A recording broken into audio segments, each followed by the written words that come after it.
It's good to see all of you here. And last week I started on my series on secret to success. And Pastor Lom always teases me saying, well, it's no longer to be a secret after this series. It's a phrase to let us know that oftentimes, there are obvious things that adds to our life. There are obvious things that helps our lives, and we miss out. Last week I talked about how our approach to everything really helps us in whether we succeed or not. And the Bible teaches us, and Jesus was a perfect example. He says, I did not come to be served, but to serve. And we studied last week how that really affects in how we live our lives and how it adds to the success of our lives. And today we're going to talk about the second part. How do we achieve success? And this secret, part 2, is revealed in the story that we just read just right now. It's a story that we read many, many times, and maybe we've heard many times during our sermon, during church worship time. But when we examine this closely, there are many interesting points that a lot of us we miss. And hopefully today we're going to discover some of those truths and how it affects and how it adds to the success. And how we can achieve success not only in the eyes of God, but also in our everyday life by simply having the right attitude. The story here begins with the master calling the 3 servants to him. And before leaving on a long journey, the master decides to give various amounts of talents to his servants. And he gave them according to their own each ability. To one, he left 5 talents of gold. To the other, he left 2 talents of gold. And to the last, he left 1 talent of gold. And when the master returned from the journey, he discovered that the servant that he had entrusted 5 talents of gold and 2 talents of gold, they came back, they invested it, they worked it. We don't know how, but they invested and they worked it, and they doubled the amount and returned it to the master. But the last servant that he entrusted 1 talent of gold, he returned it. He said, his response was, Master, I've known you to be a hard man, unreasonable man, and I was afraid of you, and I was afraid of what you might say. So what did I do? I hid the 1 talent of gold, and here it is. The master praised the first 2 servants, but the third servant, who didn't do anything with the money, he became very angry towards him. This story is basically a story about how God is exhorting all of us to exercise our God-given gifts and talents for His work and His story. And through this story today, I hope that all of us will understand how we can achieve success in the eyes of God, but also in our everyday life. To better understand this story, the first thing that we must do is we must put some of these things in proper perspective. Number one, first thing that we need to better understand this story, is we must first know how much exactly is 1 talent of gold. What is 1 talent of gold? 1 talent of gold weighs about 100 pounds, give or take a few pounds. And in today's amount is worth about $1 million. Even in biblical times, 1 talent of gold equated to like 20 years of wages for common workers. The point is this: when I first read this story, I kind of objected to the master. And the reason why I objected was, why did the master leave 5 talent of gold to one person, and then 2 and 1 talent of gold to the other? I just said to myself, this is not fair. 1 talent, why so little to the third servant? Why so little to the second servant, where you gave a lot to the first servant? But when you really examine the story, God really didn't give a little amount to the second and the third. He actually gave an exorbitant amount of gold to all the servants. The point is, God has entrusted all the servants with lots of gifts. And that applies to us today. The reality is, Some are given more, some are given less. But in the end, we're all given a lot. Even the least of us, we're given more than enough talent from God. And no one should make excuses. I don't have enough gifts or talents to serve God, because that just isn't so. And before we complain about why the first servant was given more, why somebody has more talent, we need to really look at ourselves and say, you know what? We have a lot too. And when you really look at the 3 servants, if you realize the second servant was only given 2 talents, a lot less than the first servant who was given 5 talents. And yet the second servant, you don't see that servant complaining, why was I given less? And if you really think about it, when I first read this parable, I was kind of thinking, this is not really a very logical sequence, because he gave 5 to the first, 2 to the second, and 1 to the third. The logical sequence is, if you really want to make a good story, is you want to give 5, 3, and 1. That's a logical sequence. And when I first read this story, it didn't make sense. Something was odd. And I didn't get it for a long time. I just accepted it as, okay, 5, 2, 1. But the more I studied, I realized, I believe perhaps God was trying to make a point here. The point was to the person, the third servant, who might always complain, why don't I have gift? Why does somebody have more? And I think God intentionally made the sequence 5, 2, and 1, so that the second servant with 2 talent and the third servant with 1 talent, they're similar, but different. Similar in that they received less than the first servant, but different in the attitude. The last servant complained. Last servant probably felt, why was I only given 1? But the second servant, who had similar amount as the third servant, you don't see him complaining about having lesser amount. So the first thing that we need to understand is this. Every one of us, we're given more than enough talent. None of us should complain. We have more than enough to serve. The second interesting point that we see from this story is the response from the servants. One of the first things that I noticed when I read this passage was this. When the master entrusted these talents of gold, huge amounts of gold to the servants, he really didn't give any instructions to the servants. He just entrusted to them. And it was the servants, they took their own initiative and figured out what to do. From the first and the second servant's perspective, when the master entrusted with them these talents of gold, their attitude was this. It was their rightful duty and obligation to use the talents that the master had entrusted to them. And think about it. The more you think about it, you realize that this makes perfect sense. Why would a master entrust these large amounts of gold to you? There's a reason. There's a purpose. It is natural to see that makes sense. Just to give an example. Let's say that Esther and I, that we're going on a long journey.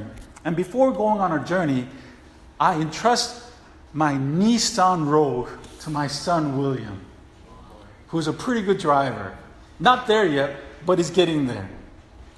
So I entrust that car to him. Now, without having said a word, why would I entrust my car to William before Esther and I both go on a long journey? For those of you who know our family and our situation, you know why. It's logical.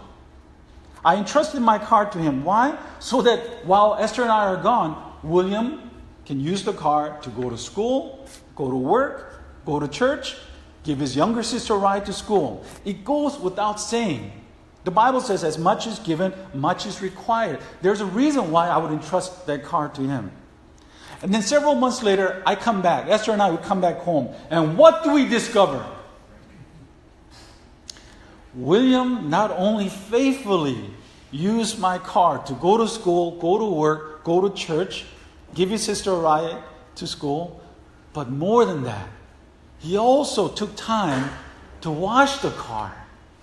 And also he took the time to take my car and got the oil changed too. Now let me ask you this question. Upon discovering that, what do you think I'm going to do the next time I go on a long journey? I don't have a BMW. I'm not only going to entrust my Nissan Rogue, I'm also going to entrust my wife's Chevy Equinox. He did such a great job, and I'm going to entrust him with more. It only makes sense. But on the flip side, what if when I return from my trip and I find William that he hadn't driven my car for 3 months? And we all know that not driving a car is really bad for your, car. Not only that, he didn't go to church, he didn't go to work, he didn't go to school, he didn't give Faith a ride to her school. And what's his excuse? His excuse was, I didn't drive the car because, Dad, I was afraid that if I were to get into an accident or get a ticket while driving, that you would be mad at me. That's why I didn't drive the car. And that makes absolutely no sense. Why is that? If I was truly worried about him getting a ticket, if I was truly worried about him getting into an accident, why would I entrust him with that car in the first place?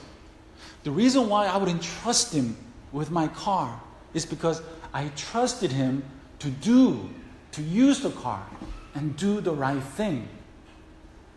That is only logical.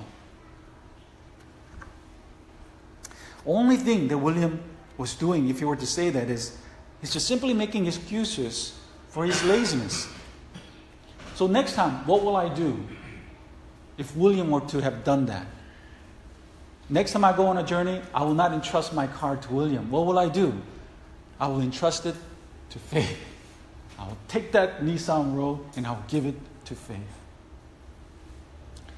This is the story of the talents, the master and his servants, and the parable of the talents. The third servant, his excuse for not putting the talents of gold that God had given him was this: Master, I didn't do it because I found you to be a hard man, an unreasonable man.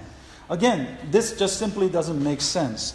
Why would a hard man, an unreasonable man, entrust such wealth to that servant?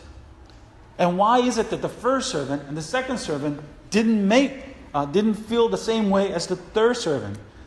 So we can clearly see the excuse that the third servant made just didn't make sense. But this is what a lot of us do. We find all the excuses in the world not to serve. We say things like, I don't want to commit because I'm afraid of not doing a good job, or I'm afraid of commitment in general. But here's the part that I want all of us to understand. This was Jesus' response to those excuses. In verse 26 and 27, he says, But his master answered him, You wicked and slothful, lazy servant. You knew that I reap where I have not sown and gather where I have not scattered no seed? It's a question. Really? Then he said, Then you ought to, if that were really true, then you ought to have invested my money with the bankers. And at my coming, I should have received what was my own with interest. He's saying, if you really were afraid that maybe by investing this money, working the money, that I might have lost some of the wealth. If you're really that afraid of me, which doesn't make sense, he didn't say that as a fact. He said, if that were really true, then at least you could have done was put the money in the bank where it's completely safe, and you could have at least made a little bit of interest.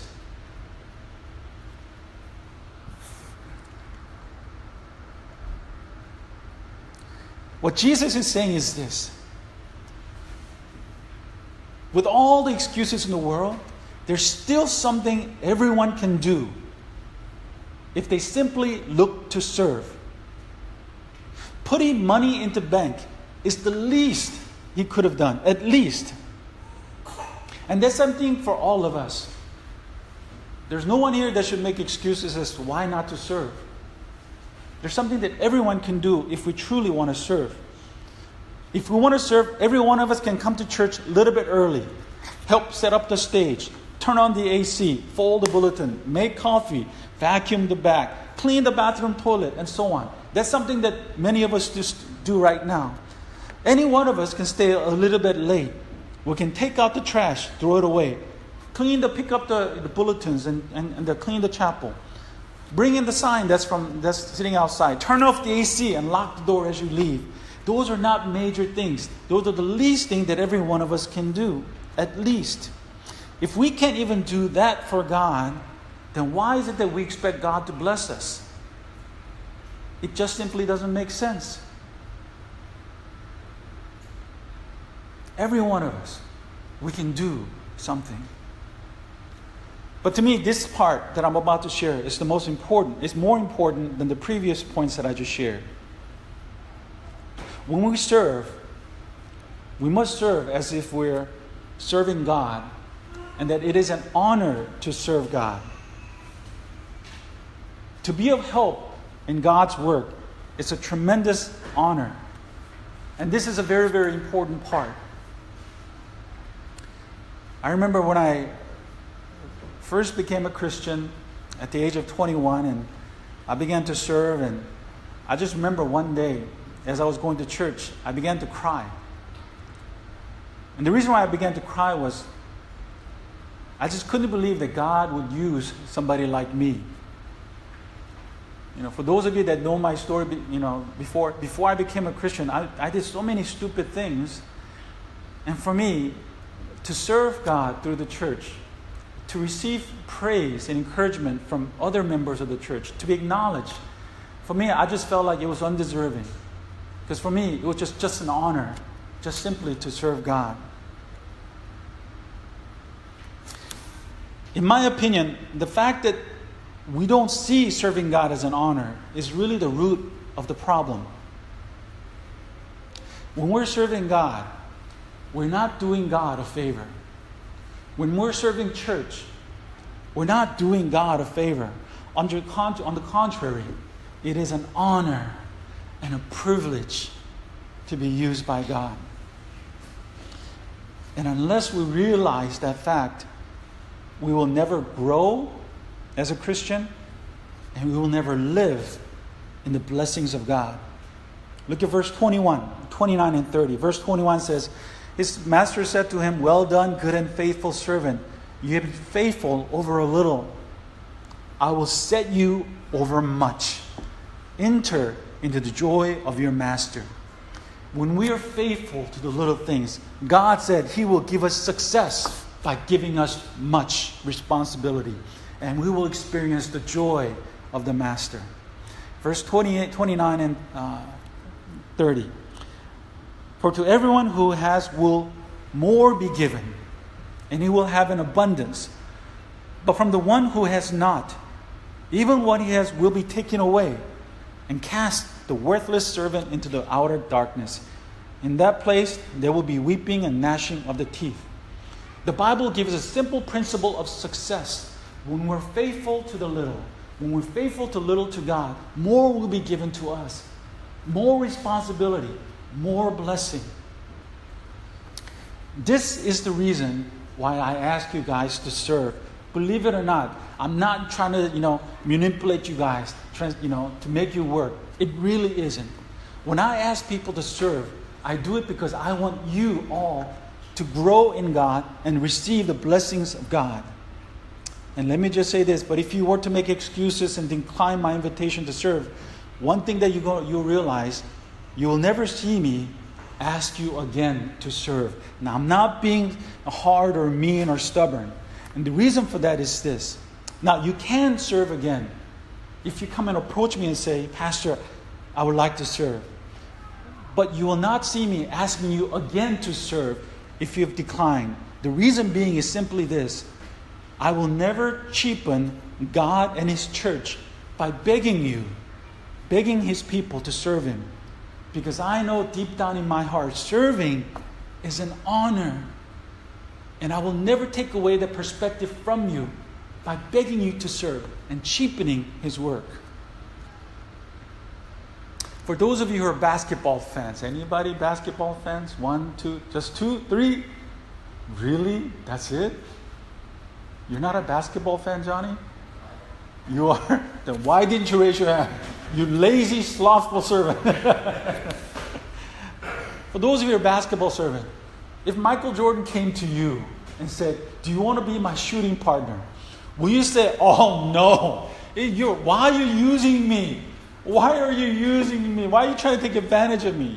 We will never say that. If Michael Jordan were to come and ask me, Paul, do you want to be my shooting partner? I would like, oh, la, la, la, la. Are you kidding me? I will do that every day, twice a day, 3 times on Sunday. It would be my honor to be your shooting partner. Any golf fans? I know Han is. Anybody else? Nobody is? Golf? Han, what if Tiger Woods, and by the way, he's in the lead in Tour Championship. I think he's going to win his first major in like several years. If Tiger Woods came to you, Han, and said, Han, would you like to be my caddy during my next golf tournament? What would you say to Tiger Woods? Would you say, how much you're going to pay me? It depends how much you're going to pay. Will you say that? Or are you going to say, are you going to be nice to me? You will not say those things. You will immediately say, oh my goodness, really? You want me to be your caddy? You would even pay. I would pay to be his caddy. Not a lot because I don't have a lot of money. But I would pay $100 to be his caddy. Why? Because it is an honor to be a caddy for Tiger Woods. And I'm telling you, it is an honor to serve our God, the most awesome and amazing God. And this is the attitude that we must have. And only when we serve with this attitude that we will experience His blessing. But if we believe that we're doing God a favor, we will never be consistent and we will never last and we will never live a blessed life. Only when we see it as an honor, our service will last and will only make a real difference. And when you really think about it, you will realize that to be true. And third and the last, most important takeaway from this is this. When we read the story, the question again I had was this, and the answer is obvious. Why did the master take away the 1 talent and give to the first servant? Why did the master take away the 1 talent from the last servant and give it to the first servant? We all know the answer. But did we really examine the answer? The answer is obvious. Because every one of us, all of us here would have done the same thing, right? First servant takes the 5 talents and he doubles it. The last servant didn't do anything to it. It's obvious. Yeah, every one of us would have taken that talent, given it to the first talent. Why? And this is the answer that we need to really think about and apply it to our lives. Every one of us would have done the same thing, taken away from the last servant and given to the first servant because we trust the first servant more. And because we don't trust the last servant. I have a saying, and I've said this many, many times whenever I give work to people. I said, once I give you work, but after I give you work, if I have to worry about whether you're going to do the work right, then I tell people all the time that you're not really helping me. Once I give you work, but then afterwards I keep worrying about whether you're going to do the work or not, then you're not really helping me. And you will never find success in my eye. You will never find success in the eyes of God. And even in your everyday life, in your work and in your business, if your boss gives you work, but he continues to worry about what you're doing, then you will never find success in his eye. From my perspective, there are 3 types of servants. Okay, and there are actually 4. First servant is there's servant that you give work to, but they just simply don't do it. They don't do a good job. And then their second type of servant is this. And we somehow think this is the right thing, and this is the thing that I want us to get away from. A second type of servant is this. There are servants who just do what they're told to do. For example, if I were to tell William, can you go and wash my car? And then 30 minutes later, he comes and just simply washed my car. And I open the car door and I see the fact that he did not vacuum the inside. He did not wash the vinyl, do all these things. And I asked William, how come you did not vacuum? How come you didn't wipe the dashboard? And William's response is, you just told me to wash the car. And what would be your response? Oh, it's a common sense. But believe it or not, there are a lot of people who approach work and service in that manner. They just do exactly what they're told to do. Long time ago, there was this a friend of mine, several years younger. Good guy, nice guy. Whenever I ask him to do something, he always does it. He's a great guy. I say, Frank, can you do this for me? It's like, oh, he brings it in. Frank, can you carry this for me? He always does it. He's a big guy, strong guy. And I knew that he was looking for a job. He was a young man. And one day I was talking to my brother, and my brother said, oh, he was looking to hire some employees, some strong guys to lift up boxes. And I said, oh, I know this guy. He's big and he's strong. He does everything that I tell him to do. Why don't you hire him? And so he took my advice and he hired this friend. And then a couple of weeks later, I went to visit him, and I went there, wanting to find out how Frank is doing. So I went to my brother and I said, oh, so how is he doing? And I was expecting a response of like, oh, thank you, Paul, for introducing him. And, he's such a great worker. That was my expectation. But then my brother looks at me and goes, you know what? I think I'm going to let him go. I'm saying, why are you thinking about letting him go? And his response was, doesn't he do whatever you tell him to do? Doesn't he work hard? He says, you're right.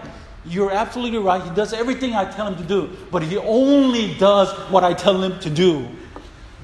When I tell him to bring the boxes in from the truck, he brings the boxes in from the truck, and that's it. He just stands there. I have to tell him, open the box and take the box, stuff out and put it here. And then I go away for 2 hours. And when I come back, he's just standing there for the hour and a half. He just does what I tell him to do. He doesn't go around looking, what else can I do? What else I am supposed to do? He just does what he's told.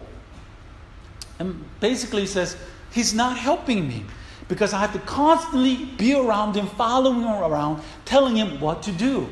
And my brother says, that's more work than anything. For those of us who are owners of business, for those of us who are managers of the business, you know exactly what I'm talking about. People that just do just what they're told to do, they're not really help to you, are they? Because you always have to constantly manage him and watch over him. And the third type of worker are this. They're those who are given responsibility, but they don't really alleviate or take away your burden or your stress. In fact, the people that you give work to, they just add to your problem. And I'm just going to give you some random examples from my own experience. I've had many wonderful Sunday school teachers over the course of my ministry as a pastor. In fact, I probably had close to 200, maybe 300 people come and go as Sunday school teachers. And I've had some great ones, but some not so good. I have had one Sunday school teacher. She became a Sunday school teacher and she was very excited. But then she would always call me and complain about a student, complain about a parent who doesn't participate. And her request was, Pastor Paul, can you talk to the student? Can you call the parent? And what can I say? I said, okay.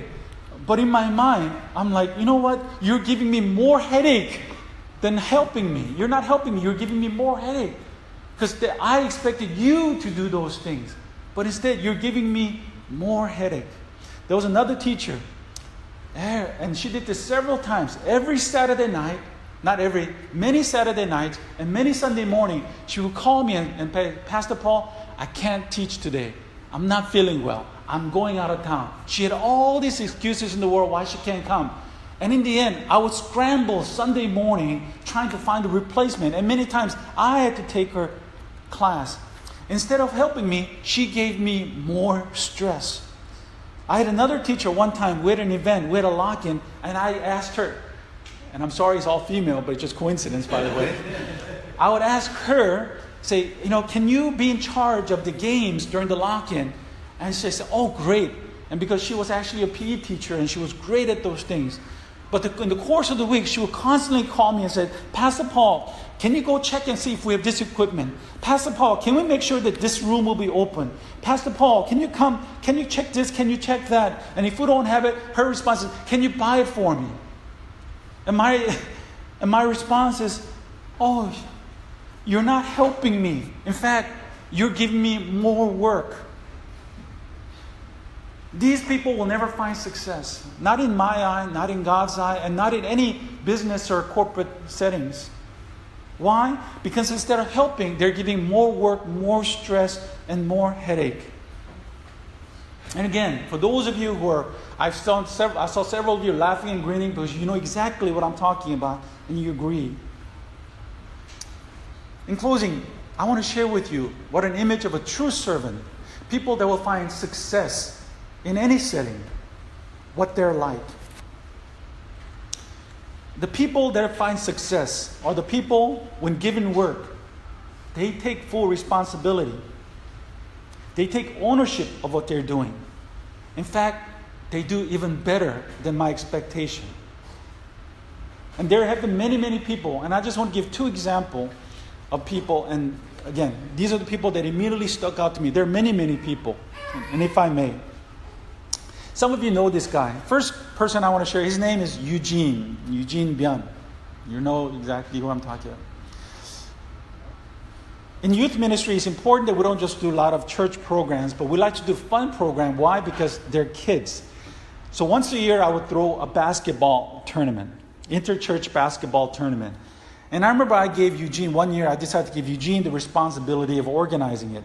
And for me, I would have been happy if he just, just kept the scores using the dry board and asking the volunteers, other participants, hey, can you referee? Can you help out? Because that's what I did when I was running the tournament. But not Eugene. In the course of the event, this is what Eugene would do. As someone who's in charge of now the basketball tournament, he didn't use the dry board to keep scores. He actually used his own money and he bought an electronic scoreboard.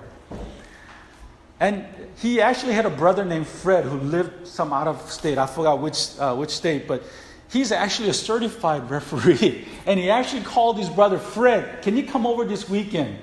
Not just for the tournament, of course. Visit me and visit, my family. At the same time, you could help out. And he would also go to the sporting goods store. He actually bought those zebra referee jersey. And he ran the tournament in that way. He didn't get volunteer. He didn't just use the dry board. He actually made it really look professional. Eugene was of great success to me, in my eye. Because whatever work I gave him, he always did it better than my expectation. He succeeded in everything that he did, not only at church. He's an engineer and he works for Exxon. And he's continually, even when the oil, prices went down and there were some layoffs, he and his wife were not laid off. In fact, they continued to receive promotion and raise. Why? Because of his attitude. He didn't make excuses for not doing this and not doing that. But whatever responsibility and work that was given to him, he did it better. And that's why he was able to find success. He knew how to serve. A second person I want to share, his name is Peter Jung. You know him too. He's a doctor, pediatrician. Every winter as a youth pastor, we would have a winter retreat. We have about 200 kids. First few years, I organized it. But after a while, as ministry got bigger, I needed other people to help me. And I would ask Peter to help me, that he would organize and lead the event. The thing that made Peter great, the reason why Peter was successful was this. During the whole process where Peter organized the winter retreat, I never had to call him. Why? Because he would always call me first. He would always email me. I never had to worry about what Peter was doing. Why? He always informed me. He always made sure that whatever he was planning to do, it was in line with the vision that I had as a pastor. And because of it, I never worried about him. I've always had a peace of mind whenever he did it. For Peter, in my eye, he was always first in my book. What made these guys, as well as many other people, great and first in my book was simply because they were truly of help. They knew how to serve. And because of what they did, they helped me allowed me to focus more on my other important duties. Sermon prep, leaders training, discipleship for students and parents, leading prayer meeting, praying for the group, planning and organizing yearly events, on and on. And these people were success in my eye. They were number one in my eye. Why? They were great in my eye. Because they were true servants. They were true help to me. And this is what I appreciate about many of you as well. You may think that the work that you're doing is menial, insignificant, but I tell you that the work that you're doing faithfully is invaluable to me and passed along because it frees us to do other things. And that is greatness in the eyes of God. That is being first in our eyes. Let us learn from the Bible. Let us learn from God what it means to achieve success, how we are to achieve success. And as I shared with you last week, being authoritative, lording over people, God said that is not being great. True greatness comes when we serve. True greatness comes when we serve with the right attitude. Success comes when we approach our work not as a burden, but as an honor. We get to work. We get to go to work every day. We get to make money every day. We get to help people every day. We get to serve passed along every day. And by doing so, we are deemed trustworthy. It's those who not only do what they're told to do, but goes above and beyond because they take ownership. Again, this isn't just related to church work or God. It affects every facet of our lives. This is how we achieve success. This is how greatness is achieved.